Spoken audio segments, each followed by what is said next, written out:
Welcome back.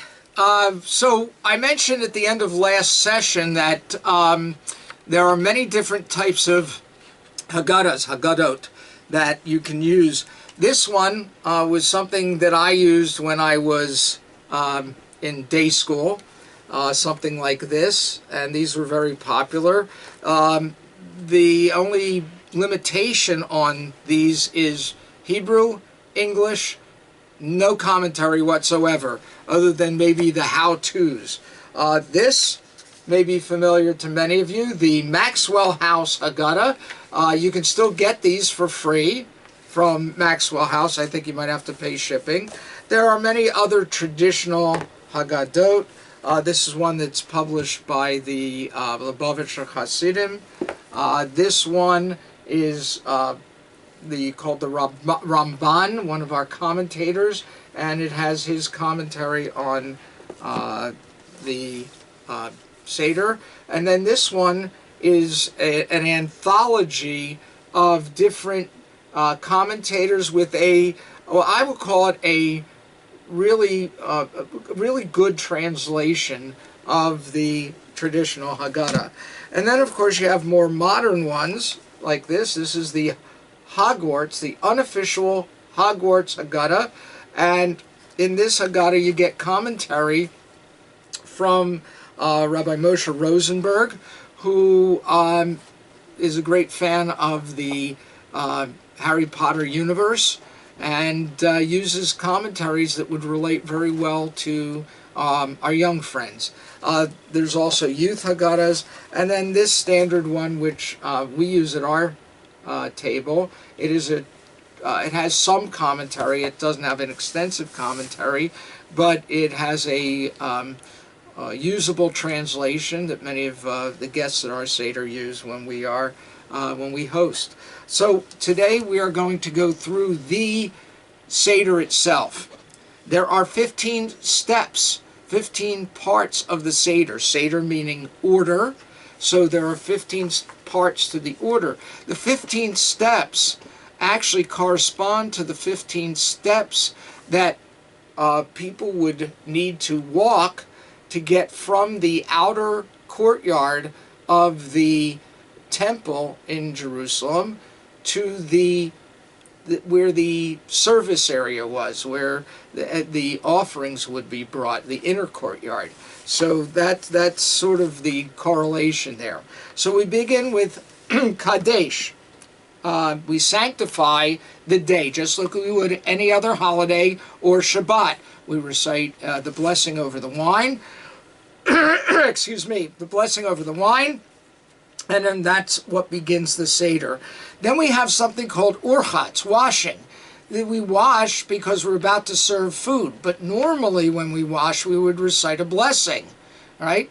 This unusual washing is to sort of spark questions in the children as to, hey, Mom, Dad, how come we're washing? This is something special. So that's, again, everything we do, we try to provoke questions. Then we have a little appetizer. We dip a vegetable in salt water, karpas, that's the vegetable. Traditionally a green vegetable, but if you came from a poorer area of the world, then you might use potatoes or something that is less expensive than green vegetables were. And actually even a little more filling, because the main meal would not have been as elaborate if you came from a poor area of the world. So if you see people using potatoes instead of a green vegetable like parsley or lettuce or something like that, then that's why. It's the same blessing who brings forth fruit from the earth, and so we do that as well. Then we do something, again, unusual. Normally at a Sabbath or holiday table we would have 2 challahs, but here we have 3 matzot, 3 sheets of the unleavened bread, the matzah, and we take the middle one, break it in half, and put it away.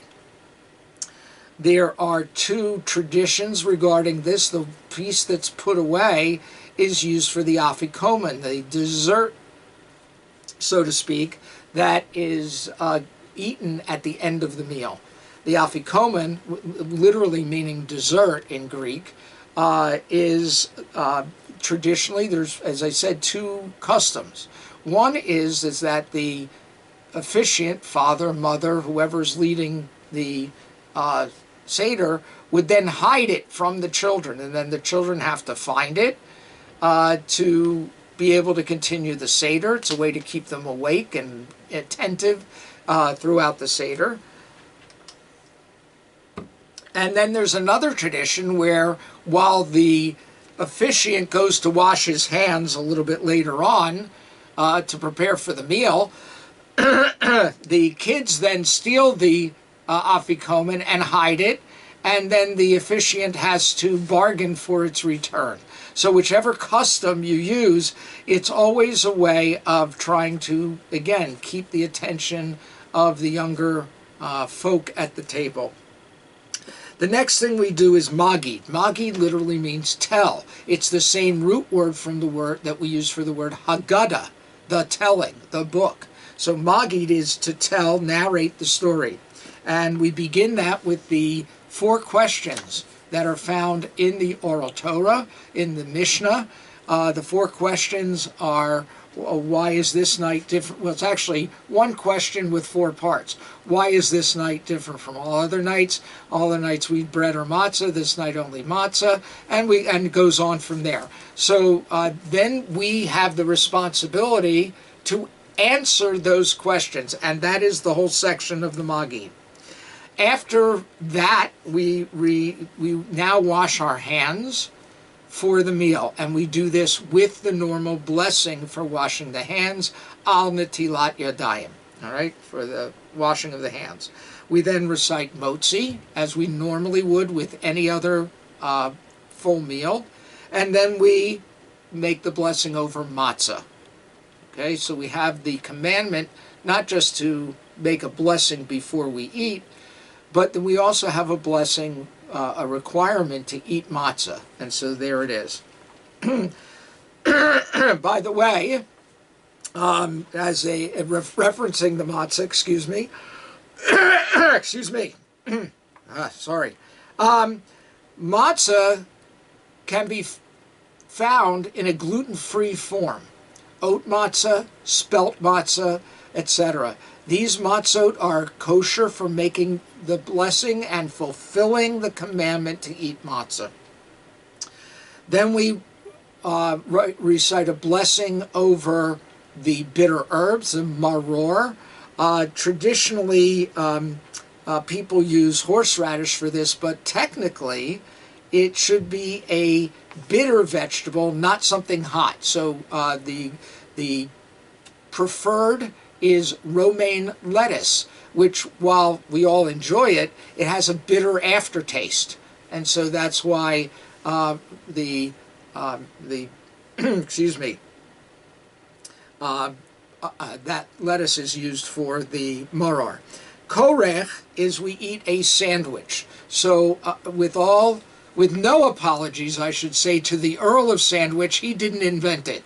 Hillel, back in the 1st century, invented the sandwich. He would take the Passover offering, he would take the maror, the bitter herb, and he would take matzah, combine those 3 elements, the most important elements of the Seder, Pesach, the Passover offering, matzah, the unleavened bread, and maror, the bitter herbs, combine them into a sandwich and eat that. And so in honor of his preferred method of combining those, we do the same as well. Shulchan Orech, the festive meal, the set table, literally, in Shulchan Orech, and so there should be a festive meal. This is a commanded feast.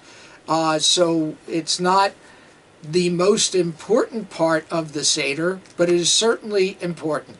And I think a lot of people focus on this, excuse me, rather than the other parts of the Seder as the most important, but it really isn't. It's just part of the Seder. But it is a commanded feast. Then afterwards, safun. This is when we eat the afikomen, all right? And that's the technical dessert, not really the dessert. There are things that are a lot sweeter and nicer to eat that we'll eat before we eat the afikomen. Barech, as we do at every meal, we recite a blessing after the meal. This is a very important part. As a matter of fact, in the Torah, the blessing after the meal is what's commanded, not the blessing before. That actually came from the rabbis of the first, second century, before the Common Era. Hallel, we recite, we recite psalms of praise, praise verses. Many of them are very familiar to us because we recite them as part of the Sabbath or festival service. And then we conclude with what's called nirtzah, asking God to accept what we have done in earnestness, we've done with great kavanah, with purpose, and we hope that God will accept this service that we perform. The Seder is a service, and yes, indeed, we eat with the service, but it is a service. And so we hope and pray, as we say at the end of the Seder, L'shana haba b'Yerushalayim, next year we should be able to celebrate Passover in Jerusalem with the offerings that were brought and all that goes with that. May it come speedily in our day. I would like to add one other thing. I know that there are vegetarians out there amongst us, and we are not required to eat meat other than the Passover offering, but not in our day as well, until the offerings are brought. So a roasted beet instead of a shank bone is permitted. It's permitted to have a vegetarian meal, so that you can celebrate it with full heart, knowing that you're keeping both your observance of Passover and your observance of either vegetarian or vegan custom. So I hope you've enjoyed these 3 parts of the Passover University. Again, if you have any questions, please contact me here at the synagogue. I'll be happy to answer them. I even have a few pretty cool recipes. Thank you. Chag kosher v'sameach. You shall have a kosher, sweet, and happy and a healthy Passover.